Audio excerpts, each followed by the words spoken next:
우리가 지난주에 살펴본 여호수아 이스라엘 백성들이 여리고성을 무너뜨리고 나서 아이성이라고 하는 작은 성을 그냥 만만하게 보았다가 뜻밖의 패배를 당하는 사건을 보게 되었죠.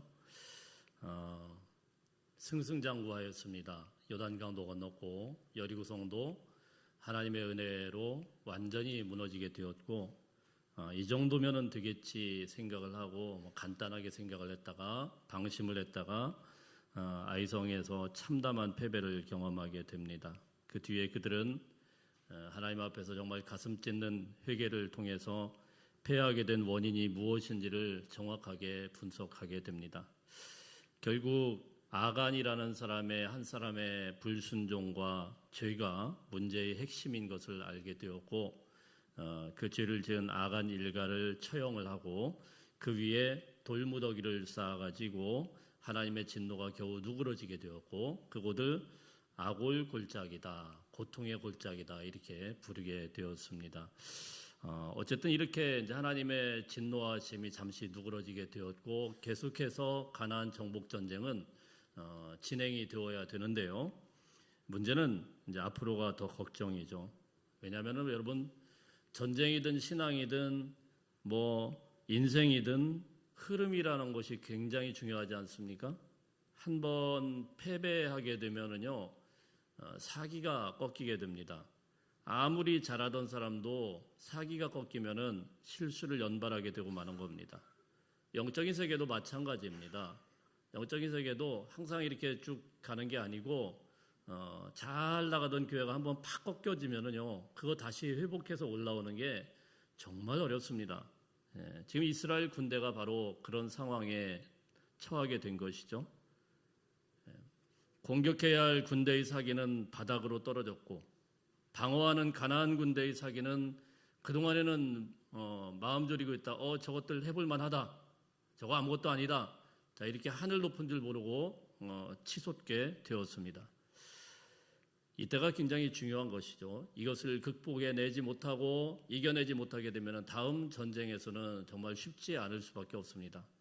여호수아는 결단을 해야 됐습니다. 빨리 이 아이성의 그 트라우마에서 벗어나야 됐고 이 흐름을 끊어내지 않으면은 앞으로의 정복 전쟁 전체가 무너질 수도 있는 아주 위험하고 굉장히 난감한 그런 상황이 오게 된 것입니다. 여러분 우리가 큰 실패를 경험하게 되었을 때요 사람은 한 두 가지 정도 반응이 나타난다고 그래요. 첫 번째는 그 실패한 것에 대해서 내가 왜 저걸 실패를 했을까? 내가 그때 왜 그런 판단을 했을까? 이렇게 자꾸 실패의 그 자리에서 자꾸 이렇게 곱씹는 거죠. 그래서 그때 당시를 후회하면서 자꾸 곱씹고 하면서 거기에 딱 갇혀버리는 그때의 그 상황에 갇혀버리는 그런 기억의 노예가 되어버리는데 그거를 흔히 트라우마 들어보셨죠? 트라우마라고 이렇게 부릅니다.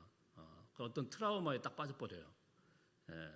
이걸 한글로 번역을 해도 좀 옳지는 않은데 우리 상담에서 용어에는 외상성 스트레스 이런 것들이 있습니다. 외상성 스트레스.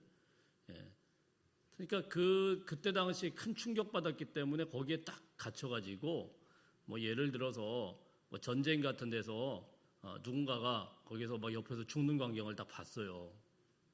굉장히 충격을 받죠. 너무너무 사랑하는 사람이 갑자기 총에 맞아서 죽거나 포탄 같은 데 떨어져가지고 폐허가 되거나 이런 것을 보게 되면 그때 트라우마를 크게 겪죠.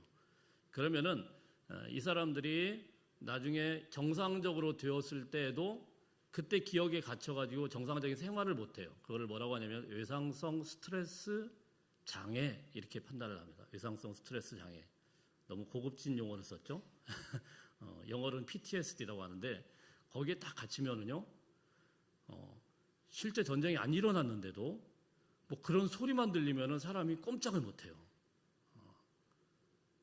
포탄이 무너지는 그런 현장을 봤으면은 뭔가 천둥 같은 것만 빵빵 쳐도 사람이 그 앞에 그냥 완전 납작 엎드려가지고 꼼짝을 못하는 그런 아무것도 못하는 벌벌벌 떠는 2차 세계대전이 마치고 세계의 많은 사람들이 그 병을 많이 앓았다고 그래요. 그래서 정신의학과 의사들이 그때 당시에 이걸 질병으로 이건 질병이다. 왜냐하면 거기서 못 벗어나니까 하루 이틀도 아니고 몇 년이 가도 안 벗어나니까 이거는 질병이다. 딱 명명한 것이 바로 외상성 스트레스 증후군 아니면은 장애, 오래되면 장애 이렇게 판단을 하는 겁니다. 자, 여러분 이게 될 줄 알았는데 갑자기 36명이나 되는 사람이 다 죽었어요. 아무 힘도 못 쓰고 그냥 막 쫓겨왔어요. 전혀 그럴 줄 몰랐는데. 자, 그 끔찍한 광경을 봤을 때 얼마나 큰 충격에 빠졌겠습니까? 자, 이런 트라우마 같은 거에 빠져가지고 거기를 곱씹으면서 아무것도 못하는 단계가 하나 있고요. 또 한 가지는 뭐냐면은 이런 두려움에 사로잡히면은 그냥 어차피 안 될 것이다 라고 다 놔버리는 겁니다. 어차피 내 인생은 안 될 거야. 거기로 들어가 버리는 거예요. 앞으로 나가야 되는데 어차피 내 인생은 어차피 안 돼. 그냥 속으로 그 동굴 속에 갇혀버리는 거죠. 그래서 여러분 이 실패 이후에 가장 중요한 것은 이 트라우마를 빨리 벗어나고 그 자리를 통과해 나오는 거라는 겁니다. 문제는 이 한 번 트라우마를 세게 겪을 때 이 두려움에 그 속에 갇혔을 때 이걸 스스로의 힘으로 극복해서 나온다라는 것은 거의 불가능하다라는 거예요. 이게 참 어려운 거예요. 그렇게 호언장담하고 2, 3천 명이면 충분하다라고 자신 있게 나갔던 전투에서 힘 한 번 써보지도 못하고 동료들이 그냥 처절하게 죽어가는 그 광경을 봐야 됐고 거기에 무기력하게 아무것도 못하는 그런 모습을 보게 되었을 때 여러분 그 사람들의 마음속에 전투 의지는 완전히 꺾여버렸죠. 더 이상 전쟁은 이제 쉽지 않겠구나. 문제는 뭐냐면 그 문제가 핵심을 봤더니 그렇게 믿고 있었던 아간이라는 그 형제와 같은 그 사람이 하나님의 명령을 또 어기고 그런 범죄를 했고 하나님께서 또 그를 처단하라고 해서 그를 돌로 쳐서 죽였어요. 그리고 그 과정을 하나하나 겪어나가는 그 사람들의 마음을 한번 생각해 보세요. 돌로 쳐서 죽이고 그 시신 앞에다가 돌무더기를 크게 쌓아놓고 본보기를 쌓아놓고 악골골짜기, 고통의 골짜기 이렇게 부르면서 계속 봐야 되는데 여러분 이때 이스라엘 백성들의 마음은 어땠겠습니까? 그들은 마음이 완전히 녹아내렸고 두려움에 사로잡혀서 더 이상은 아무것도 못하는 그런 상태로 완전히 가라앉게 되었던 것입니다. 이런 풀죽은 상태로 앞으로 전쟁이고 뭐고 간에 아무것도 못할 수밖에 없는 그런 상태가 거의 사실은 전쟁이 불가능한 그런 상태가 되어버린 겁니다. 빨리 이 절망의 터널에서 벗어나는 것이 중요한데요. 이거는요, 우리가 한 가지 기억해야 돼요. 이런 트라우마에 깊이 빠지면은요, 스스로의 힘으로 거의 못 벗어납니다. 자기가 한번 이겨보겠다. 왜 그래? 이렇게 아무리 얘기해도 안 돼요, 안 돼요. 사람 마음이 그래요. 마음이 굉장히 중요하더라고요. 그래서 외부의 힘이 굉장히 필요한데, 저는 여기에서 하나님의 말씀이 얼마나 엄청난 힘을 발휘하는지를 또한 보게 됩니다. 하나님의 말씀이 있는 사람은요, 이런 어두운 터널 속에서 오래 머물러 있지 않습니다. 하나님의 말씀의 빛을 발견한 사람은 이런 어두운 터널 속에서 그 빛을 향해서 다시 나아갈 수 있는 새 힘이 생기더라는 거예요. 실제로 제가 대학원 때 상담을 공부하고 사람들을 임상을 하고 이렇게 해나가면서 그들을 치유하기 위해서 돕기 위해서 참 많은 노력을 많이 했습니다. 물론 제 능력이 좀 부족한 것도 있지만 그 상담을 계속 공부하면서 사실은 상담 쪽으로 석사를 마치고 박사까지 하고 싶었어요. 근데 제가 한계를 느꼈습니다. 그게 뭐냐면은 우리가 상담을 통해서 어떤 사람을 그런 트라우마에서 더 벗어나게 한다라는 거는 너무너무 어렵고 어려운 정도가 정말 무슨 벽에 갇혀 있는 것 같아요. 기껏 요만큼 왔다가 또 다시 물러가고 다시 물러가고 그래서 이거는 목회자가 할 만한 그런 게 아니구나. 상담자라는 어떤 분들 보면 참 부러워요. 저분은 참 잘하시는데 나는 못하겠다. 근데 제가요, 목사로서 강단에서 말씀을 전할 때 뭐 많지는 않지만은 어떤 때는 이 하나님의 말씀을 전했을 뿐인데 어떤 분이 그 말씀 붙들고 벌떡 일어나는 걸 봤어요. 할렐루야? 말씀이 하시더라고요, 말씀이 역사하시더라고요. 우리가 못하는 거를 하나님의 말씀이 그 안에 쑥 들어가면은 목사님, 제가 힘은 없지만 주님 말씀 붙들고 다시 한번 일어나 보겠습니다. 이렇게 고백하더라고요. 하나님의 말씀은 위대하다라는 것을 목회를 하면 할수록, 말씀을 연구하면 연구할수록 깊이 믿게 되는 것입니다. 말씀 한마디인데 그 말씀이 뭐 하겠느냐 싶은데 말씀은 살아서 역사해요. 그 말씀이 그 마음에 푹 들어가면은요, 없던 힘도 생기게 되는 거예요. 이렇게 절망에 빠진 이스라엘 백성들에게 또 여호수아에게 하나님께서 드디어 나타나셔서 다시 말씀을 하십니다. 우리 1절 말씀 읽어보겠습니다. 1절 말씀 시작. 여호와께서 여호수아에게 이르시되 두려워하지 말라, 놀라지 말라. 군사를 다 거느리고 일어나 아이로 올라가라. 보라, 내가 아이 왕과 그의 백성과 그의 성읍과 그의 땅을 다 내 손에 넘겨 주었으니. 할렐루야. 여러분, 이 말씀 우리가 여호수아 처음 시작할 때 가만히 곱씹어보면 어디서 많이 들어봤죠. 맨 처음 할 때 나눴던 말씀입니다. 여호수아 1장에 보면 여리고 성을 앞두고 이제 가나안 땅에 들어가기 전에 모세가 죽고 나서 여호수아에게도 똑같은 마음이 들어왔어요. 내가 뭘 어떻게 할 수 있을까? 두려움 가운데 있을 때 하나님께서 딱 나타나가지고 주셨던 말씀, 두려워하지 말아라, 내가 너와 함께 할 것이다. 모세와 함께 했듯이 이제는 너와 함께 할 것이다. 걱정하지 말아라. 이렇게 들려주셨던 말씀, 지금 낙담에 빠져있는 여호수아에게 가장 필요한 말씀이기도 합니다. 사랑하는 성도 여러분, 하나님은요, 우리를 너무너무 잘 아세요. 우리의 마음의 상태를 너무너무 잘 아시고, 그래서 우리가 무너져 있을 때 그 타이밍에 꼭 필요한 말씀을, 시의적절한 말씀을 딱 들려주시는 거예요. 이 말씀이 우리 마음에 임해야 회복이 시작되는 겁니다. 이 말씀이 우리 마음에 임하면은 그때 다시 없던 힘도 생겨나고 벌떡 일어날 수 있는 용기가 생기게 되는 거예요. 두려워하지 말라, 놀라지 말라. 이 말씀은 절망의 터널에 있었던 여호수아에게 새 힘을 주었습니다. 그런데 문제는 하나님께서 두려워하지 말라, 놀라지 말라, 함께 할 것이다. 여기까지는 좋은데 그 다음 말씀입니다. 뭐라고 했냐면은 다시 아이로 올라가라라는 거예요. 여러분, 지금 말이 그렇지 이스라엘 백성들의 상태가 어떤 상태예요? 싸울 분위기가 전혀 아니라고 했죠. 단체로 완전히 이제는 우리 못 해먹겠다. 자신 있게 나갔다가 다 아무것도 못하고는 그냥 쫓겨나왔는데 그 타이밍에서 뭘 못해요. 그 원인이 무엇입니까? 바로 아이성이에요. 아이성에서 방금 패했는데 하나님은 뭐라고 하냐면은 그것 때문에 상처가 얼마나 이만저만하겠습니까? 패한 것도 패한 거지만 그 피와 같은 동료 아간을 그냥 돌로 쳐 죽이면서, 근데 그 기억이 사라지기 전에 하나님은 뭐라고 하냐면 아이성으로 다시 올라가라.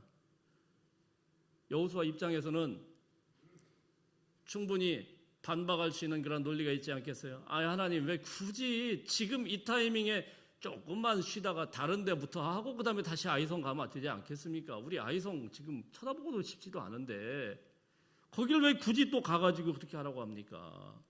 새롭게 시작하고 싶은데. 아이성은 그들에게 실패의 자리입니다. 상처의 자리입니다.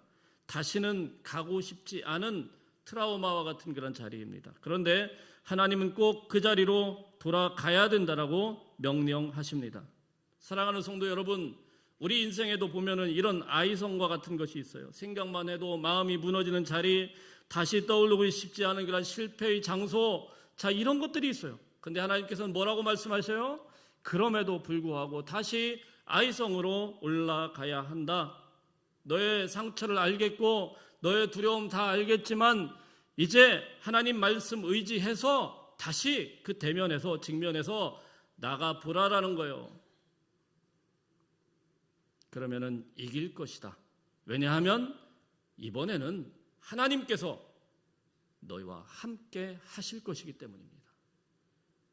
그전과 다른 거는 하나님이 함께 하신다라는 거예요. 여러분, 운전 전문가들 이야기를 들어보면은 우리가 교통사고 같은 거 크게 내잖아요. 그러면은 이제 벌벌벌 떨죠. 그래가지고 벌벌벌 떨고는 내버려 두잖아요. 이제 핸들 들고 싶지도 않죠. 내버려 두면 평생 운전을 못 한대요. 벌벌벌 떨 때 다시 핸들을 잡고 그래도 할 수 있다라고 조금이라도 나가야 그래야 다시 운전을 시작할 수 있대요. 아이성도 마찬가지입니다. 패배는 쓰라렸고 거기서 온 트라우마는 크지만은 빨리 다시 그 자리로 돌아가서 극복해내지 않으면은 이스라엘 백성들은 다시는 가나안 전쟁에서 제대로 싸움도 못 해보는 패잔병과 같은 그런 모습으로 살 수밖에 없는 겁니다. 여러분이 실패했던 그 자리로 돌아가야 되는 이유가 거기에 있습니다. 하나님께서는 여러분을 다시 일으켜서 여러분뿐만 아니라 하나님 나라의 역사에 새로운 이정표를 만들기를 원하십니다. 여호수아를 아이성으로 데려가신 하나님께서 여러분도 실패의 아이성으로 다시 데려가 주실 것입니다. 근데 하나님이 데려가 주시면은요, 괜찮아요. 여러분을 거꾸로 들였던 그 적 앞에서 우리는 당당하게 말할 수 있어요. 나 다시 왔어.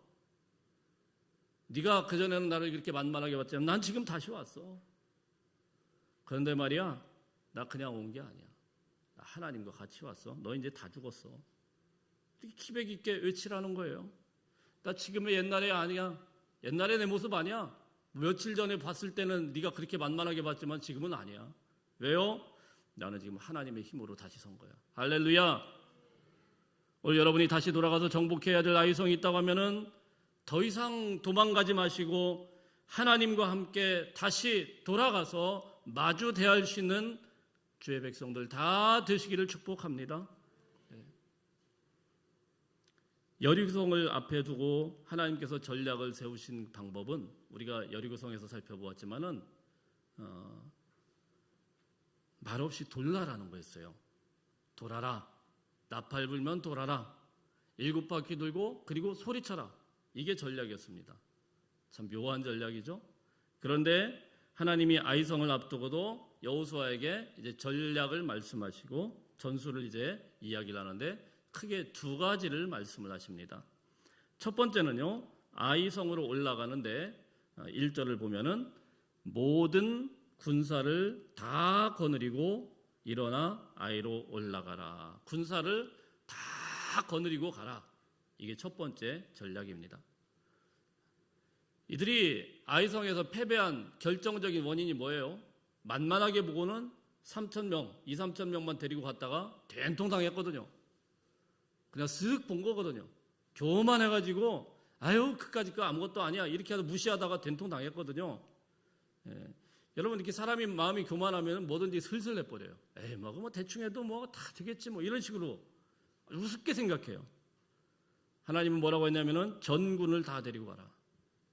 네가 작다고 생각하고 우습게 생각하고 쉽게 생각하는 것도 대충 하지 말고 최선을 다하고 전력을 다하라는 거예요. 그리고 또 한 가지 아주 중요한 지시를 하는데 2절 말씀에 보면은 2절 한번 읽어볼까요? 시작. 너는 여리고와 그 왕에게 행한 것 같이 아이와 그 왕에게 행하되 오직 거기서 탈취할 물건과 가축은 스스로 가지라. 너는 아이성 뒤에 복병을 둘지니라 하니. 두 번째 전략은 뭐냐면요, 너는 아이성 뒤에 복병을 두어라 라는 것이 두 번째 전략이죠. 첫 번째는 전군을 다 데리고 가라. 그리고 아이성 위에 복병을 두어라. 이게 이제 아이성 전투를 앞둔 하나님께서 말씀하신 전략이었어요. 예. 자, 그리고 거기에다 한 가지 덧붙여 말씀을 하시죠. 아이성은 네 손에 다 넘겨줬다. 하나님께서 넘겨주셨다 이 말씀. 그러니까 두 가지 전략이에요. 전군을 다 데리고 아이성으로 올라가라. 그리고 복병을 거기다 딱 설치를 해라. 네 손에 아이성 다 넘겨줬다. 자, 이게 이제 끝입니다. 자, 그 다음부터는 누구의 몫입니까? 여호수아와 그의 백성들의 몫이죠. 하나님이 말씀 다 하셨고 전략 다 말씀하셨고, 그래서 3절부터 사실은 29절까지 아주 긴 내용인데 이걸 다 읽으려고 하면은 뭐 읽어도 뭐 좋겠지만은 이 낮예배 시간에 좀 그럴 것 같지 않아서 9절까지만 읽은 겁니다. 그리고 뭐 여기 시간에 뭐 하나하나 이렇게 볼 필요 없고, 근데 29절까지 이게 사실 이어진 내용이에요. 아주 긴 내용인데 하나님께서는 큰 그림만 그려준 거예요. 어떻게 하라고요? 전체 군인을 다 데리고 아이성으로 올라가라. 그리고 아이성 뒤에 복병을 만들어라. 자, 이 큰 그림 두 가지. 자, 그런데 이 말씀에 순종하는 여호수아와 또 그의 백성들의 이야기가 아주 길게 나왔어요. 길게 나왔다면 아주 자세하게 나왔습니다. 굉장히 복잡한 전술을 가지고 있어요. 먼저 3절 말씀만 한번 읽어봅니다. 3절 말씀 시작. 이에 여호수아가 일어나서 군사와 함께 아이로 올라가려 하여 용사 3만 명을 뽑아 밤에 보내며, 먼저 여호수아는요 3만 명의 용사를 뽑아가지고 밤에 몰래 보내서 아이성 서편에다가 매복을 시킵니다. 또 12절을 보면은 5천 명의 군사를 더 뽑아요. 5천 명의 군사를 더 뽑아서 베델과 아이성의 중간 부분에 또 매복을 시킵니다. 3만 명은 서쪽, 또 베델과 아이성 그 중간 부분에 또 5천 명. 자, 그리고 또 나머지 군사들은 또 어떻게 하냐면은 이 아이성 앞에서 이들을 이끌어올 수 있는, 그들을 싹 끌어올 수 있는, 그리고 유인하는 그런 미끼용 군사를 또 만들었어요. 그래서 그것을 여호수아가 막 진두지휘를 해가지고 가가지고 싸우는 척 하다가 졌구나 그러고 막 도망 나와서 그 사람들을 다 끌고 나온 겁니다. 어쨌든 뭐 이런 내용들인데 크게 보면은 아주 자세하게 기록이 되어 있고요. 여호수아가 이 군사들에 대해서 하나하나 어떻게 너희가 어느 타이밍에 일어나고 어느 타이밍에 매복할 것인가, 또 어떻게 또 움직일 것인가, 이런 것을 다 지시를 합니다. 그러니까 이거는요 아주 전략적으로 완벽하고 아주 정말 세밀한 그런 전략이었어요. 근데 여러분, 이 아이성 일대 지형을 너무너무 잘 아는 사람 아니면 이렇게 못하는데 여호수아가 어떻게 이것을 이렇게 다 잘 알 수가 있었을까요? 그리고 어떻게 이것을 모든 것들을 또 완벽하게 이렇게 할 수가 있었을까요? 사실 여호수아가 이 가나안 땅에 지금 들어온 게 처음이죠. 뭐 언제 들어와가지고 여기 이 일대를 다 받겠습니까? 서울 사람이 여기 와가지고 주문진 바닥에 와가지고 주문진이 어떻게 생겼는지 뭘 알게 뭐예요? 아는 거는 저기 건어물 시장밖에 없지. 뭐 더 이상 뭘 알아요? 뭐 교황리가 있는지 뭐가 있는지 모르잖아요. 근데 여호수아가 완벽하게 이 지형을 알고 그 군사들을 아주 곳곳에 정확하게 매복을 시켜서 그들 유인해서 함정에 빠져서 승리를 하게 된 거예요. 어떻게 가능했을까요? 여호수아는 첫 번째 패배한 것을 그대로 넘어가지 않았던 것 같아요. 패배한 다음에 그만큼 적들에 대해서 아주 철두철미하게 연구한 결과라는 것입니다. 큰 그림은 하나님께서 그렸지만은 그것을 실행하는 디테일은 여호수아가 작전을 짜고 배치를 할 수밖에 없었는데, 많은 사람들이요 하나님의 인도하심에 대해서 이야기할 때 많이 오해하는 부분이 있어요. 그게 뭐냐면은 하나님의 뜻을 너무나도 디테일하게 적용시켜가지고 가면서 하나님 앞에 기도한대요. 하나님, 오른쪽으로 갈까요? 왼쪽으로 갈까요? 이렇게 기도한대요. 하나님, 짜장면을 먹을까요? 짬뽕을 먹을까요? 뭐 이렇게 기도한대요. 하나님이 그렇게 인도한다고 생각을 하는 거예요.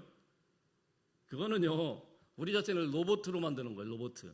로봇은 요즘 컴퓨터 뭐 코딩이라고 하죠. 그걸 다 짜가지고 정확하게 넣는 대로만 움직여요. 그냥 막 물론 요즘 AI가 조금 달라지긴 했습니다만은 사람이 시키는 대로 움직여요. 근데 하나님은 그렇게 만들지 않았습니다. 하나님은 우리에게 로봇같이 움직이라는 게 아니에요. 하나님의 형상을 닮은 자유의지를 가진 인격체로 만들었어요. 그래 하나님은요 우리에게 응답하실 때 항상 큰 그림만 그려주는 거예요. 큰 그림. 자, 올라가. 전군 데리고 다 올라가. 이번에는 매복 작전 쓰면 어때? 자, 요 정도 그려주는 거예요. 그러면은 그 다음부터 행하는 우리는 뭐예요? 거기에 대해서 세부적인 전략은 다 우리가 나가는 거예요. 하나님, 오늘 계획표를 딱 짰습니다. 4시, 5시 다 이렇게 됐습니다. 혹시라도 이것이 하나님의 뜻입니까? 아닙니까? 이렇게 기도하는 게 아니고 벌벌벌 떨면서 오늘 이거 다 못했네요. 저 어릴 때 그런 거 많이 해봤습니다. 성경을 읽기로 약속을 합니다. 아침에 하루에 3장, 주일날 4장, 그래야 1년을 다 읽는데요. 약속을 하고 못 지킵니다. 한 2, 3일은 잘 지켜요. 근데 못 지키면 쌓이죠, 얘가. 그러면 죄의식이 너무 쌓여가지고 아이고 하나님 앞에 오늘 또 죄를 지었습니다. 막 몰아치기로 하고 막 이러는데 그래도 안 돼요. 누가 그걸 시켰어요? 제가 언젠가부터는 이렇게 해가지고 은혜가 안 되는구나. 그냥 읽어요. 그래 어떤 분이 물어요. 목사님 성경 몇 번 읽어봤어요? 몰라요. 몇 번 읽었는지 몰라요. 그냥 읽는 거예요. 자연스럽게 읽고 또 묵상하고 그러면서 은혜를 받는 거 아니겠어요? 그게 자유의지 아니에요. 예를 들어서 축구 경기 같은 데 보면은 감독과 같은 역할을 하는 게 하나님이에요.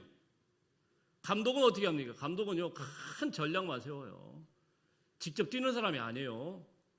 뛰는 선수들이 들어가가지고 막 이리저리 뛰는데 감독한테 오른쪽으로 찰까요? 왼쪽으로 찰까요?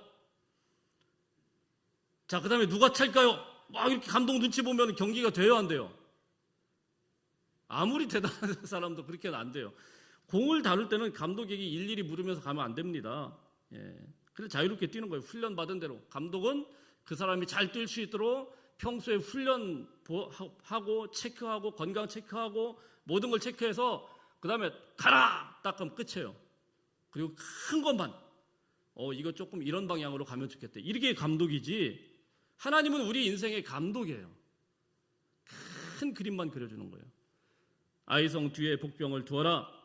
자, 이 말씀만 했는데 거기서 아주 치밀하게 세밀하게 모든 계획을 해야 한 것은 여호수아라는 겁니다. 여기서 우리가 한 가지 분명히 배워야 됩니다. 승리를 선포한다고 해서 하나님이 너에게 다 넘겨주었다고 해서 팔짱을 끼고 아멘 할렐루야 기도만 하고 있으면 안 돼요. 하나님이 분명히 약속한 말씀도 있지만 선포한 승리를 현실로 가져오기 위해서는 여호수아처럼 밤새도록 복병을 배치해야 되는 거예요. 땀 흘림이 있어야 되는 거예요. 남이 안 보는 사이에서 땀을 열심히 흘리고 준비하는 사람에게 하나님께서 주시는 은혜인 것입니다. 이스라엘이 이토록 철저하게 준비할 수 있었던 것은 무엇입니까? 그들이 첫 번째 전투를 그냥 넘어가지 않았다라는 겁니다. 첫 번째 전투의 패배 요인에 대해서 하나하나 세밀하게 다 따져보고 생각해보고 이것 때문에 우리가 문제가 됐구나라는 것을 다 파악을 했기 때문에 생긴 거예요. 우리는 결코 실패한 것을 실패로 끝내버리면 안 됩니다. 가장 무서운 실패는 무엇이냐면은 실패하고 넘어진 곳에서 아무것도 배우지 않는 거예요. 그러면은 더 이상 발전은 없습니다. 실패할 때마다 두 번이든 세 번이든 실패할 때마다 그 원인을 파악하고 왜 이게 실패하게 되었는지를 자꾸 보는, 그리고 실패라는 것은 여러분 세상에서든 하나님 앞에서든 하나님께서 우리에게 주시는 아주 중요한 레슨이 있다는 겁니다. 뼈에 새겨야 되고 잊지 말아야 되는 영적인 레슨이 실패의 자리에 있음을 알아야 돼요. 그것을 제대로 배우게 되면은 우리는 다시는 실패하면서 참담한 패배의 눈물을 흘리지 않아도 될 것입니다. 아이성 전투에서 이스라엘 백성들은 정말 제대로 배우게 된 거예요. 아침이 밝자 여호수아 군의 이 공세가 막 시작이 됐는데요. 드디어 전쟁이 시작되었고 모든 것은 여호수아가 계산한 대로 다 움직였습니다.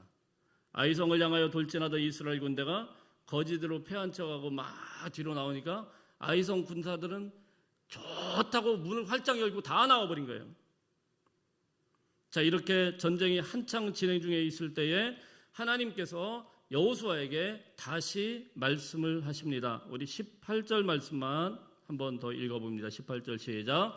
여호와께서 여호수아에게 이르시되 내 손에 잡은 단창을 들어 아이를 가리키라. 내가 이 성읍을 내 손에 넘겨주리라. 여호수아가 그의 손에 잡은 단창을 들어 그 성읍을 가리키니. 하나님께서는 전쟁 전에도 전략을 하시고 말씀을 하셨지만 한창 전쟁 중에도 다시 말씀을 들려주시고 있어요.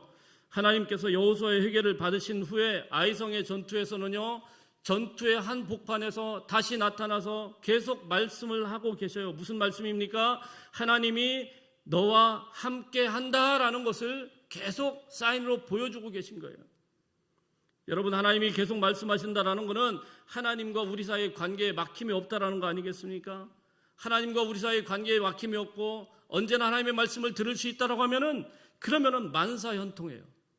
무슨 일을 만나든지 만사형통하리라 그러지 않습니까? 만사형통이에요, 만사형통. 여호수아는 지금 계속 하나님의 음성을 듣고 있어요. 전쟁의 방향, 향방을 가르는 그 순간에서 하나님의 이 음성이 터닝 포인트가 돼요. 자, 가리켜라. 단창을 들어서 아이성을 가리켜라. 그리고 승리를 약속하십니다. 이 성을 내게 넘겨줄 것이다. 하나님이 넘겨주기 전에는 그 어떤 성도 우리가 가질 수가 없어요. 하나님이 넘겨주셔야 우리의 것이 되는 것입니다. 여호수아가 단창을 드는 순간 매복했던 북병들이 성읍을 점령합니다. 이렇게 전쟁이 계속되었는데 오늘 끝까지 읽어보면은 마지막에 26절에요. 26절에 보면은 이렇게 되어 있어요. 아이 주민들을 진멸하여 바치기까지 여호수아가 단창을 잡아 든 손을 거두지 아니하였고, 단창 들고 그걸 진멸하여 다 없어질 때까지 여호수아는 끝까지 단창을 들고 손을 거두지 않았다. 여러분, 이 모습을 우리가 출애굽기 17장에서 똑같은 걸 보지 않았습니까? 하나님께서 이 전쟁을 할 때, 아말렉과의 전쟁을 할 때 모세의 손을 번쩍 들게 합니다. 손이 내려오면은 지고 손이 올라가면은 이기게 해요.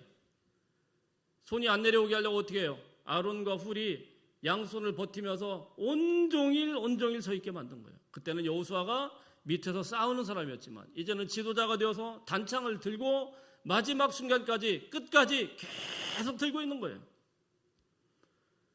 지도자의 역할은 무엇입니까? 손을 높이 드는 거예요. 단창을 높이 들고 끝까지 떨어지지 않도록 이렇게 하는 겁니다. 사랑하는 성도 여러분, 오늘 저희 교회는 많은 어른들이 계셔요. 어른들에게, 우리 특별히 교회의 어른들이, 가정의 어른들이 해야 할 일은 무엇입니까?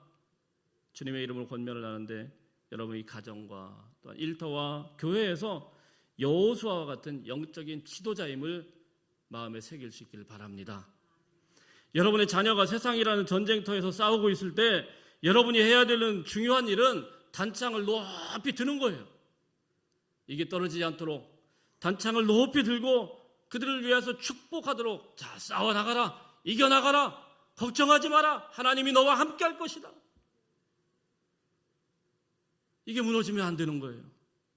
내 힘으로 싸우는 게 아니고 하나님을 끝까지 의지하는 그 기도의 손이 승리를 결정짓게 되는 겁니다.